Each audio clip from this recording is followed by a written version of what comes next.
Do y'all remember that post-credit scene in The Kingsman where they teased Adolf Hitler like he was going to be Thanos of the Kingsman universe? I couldn't help but to think about that scene during this movie. I don't know about y'all, but I need that movie now, Matthew Vaughn. Where is it?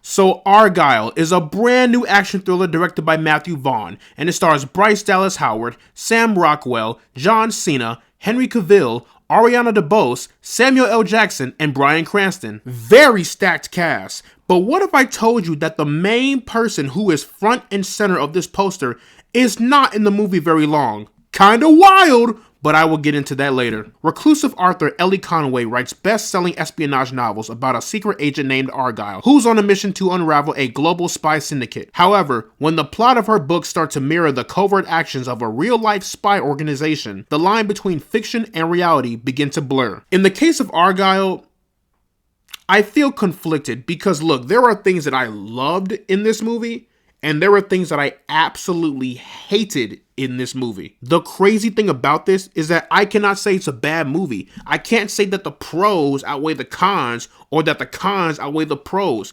It's like this weird gray area in the middle, if that makes sense. But I am a bit more optimistic, so let me start with the pros. First off, Sam Rockwell. Like, this man is the shining star of this entire film. He is one of the biggest highlights of this entire movie. Like, from a character standpoint, he really does keep the movie afloat. Everything from his charismatic nature as an espionage spy, to his perfectly comedic timing, to his really heartfelt emotional connection with Ellie Conway. And with all those three elements, when he is on screen, you just cannot help but to admire his character. And I want to put more pressure on his comedic timing because it really arguably is perfect. Whenever the jokes fire off and land, it predominantly comes from Sam Rockwell's character. Everyone else is kind of just like, eh. And don't get me wrong, everyone's performance was incredible. Even Henry Cavill, even though he's only in it for like 6 minutes, but you know, hey, whatever, he was great. And when it comes to fun action sequences, I have to give Matthew Vaughn his props because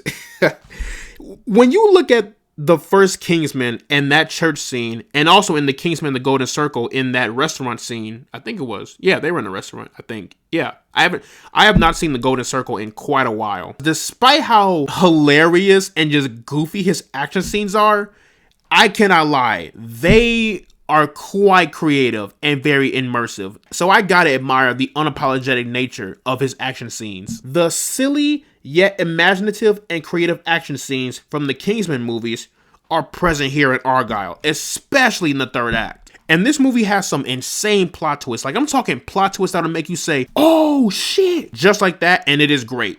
However, despite how much I did like genuinely enjoy the plot twists, I kind of felt like in the third act, it got a little too much for me. There are quite a lot of plot twists in this movie, like more than you would originally think. I enjoyed it, but I feel like in the third act, they started doing way too much. Like, it was like a plot twist on top of a plot twist on top of a plot twist on top of another plot twist. And you know what? For the fuck of it, let's throw in another plot twist. I feel like the movie had his head so far up his ass that it started thinking like Homelander. I'm the Homelander. Mm-hmm.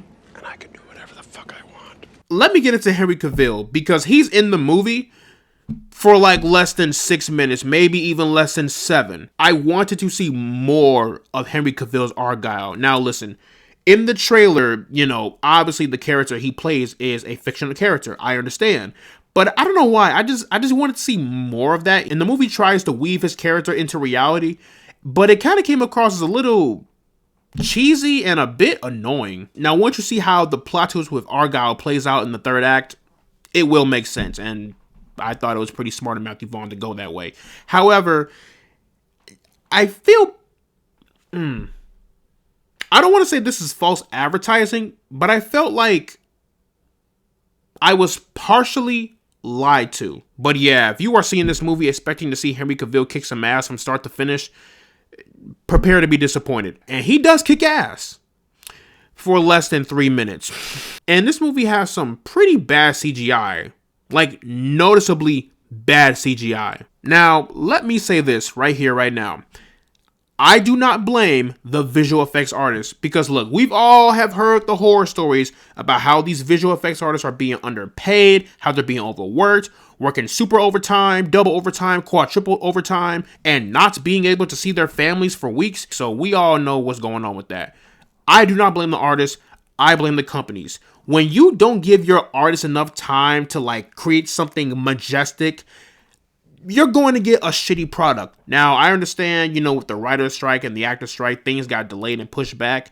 And I also believe that these companies were trying their absolute hardest to make up the lost money from the strikes and just told these visual effects artists and the director, writers, and whomever, hey, even if it looks half-assed, put it out anyway. And that is just so fucking out of touch. I'm sorry, like, ugh. I feel like at this point, bad CGI is starting to become a norm. I don't want that to be a norm, but that is a conversation for another day, and I don't feel like getting into that because, woo! And this movie is way too long. Like, y'all, this movie is 2 hours and 20 minutes. Why? If this movie was at least an hour and 50 minutes, or at most 2 hours, this would have been perfect. But 2 hours and 20 minutes, nah. This movie, for a movie like this, it did not need to be that long. That's just me. In the end, Argylle, it's a fun mess. That is how I would describe this movie. It's fun, but it's really got its flaws. So I can't say one outweighs the other. I would just say pick your poison. So plugging Argylle into the rank system, I am placing this one into the pass zone. I just couldn't put it into the negative zone because I can't deny I had fun with this movie despite it being somewhat disappointing. It's still a fun movie. Sue me. But yeah, that is pretty much my review for Argylle. Let me know down in the comment section below what you guys thought about Argylle. Did you love it? Did you hate it? Are you waiting for the Hitler movie in the Kingsman franchise? Oh my god. Are you waiting for the Hitler movie?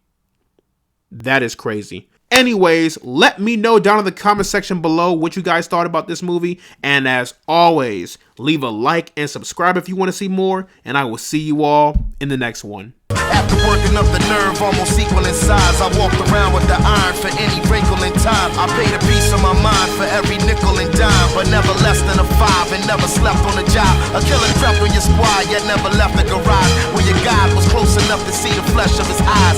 Get to the button and press is what the message advised. What's a threat behind the vest is where the testament lies.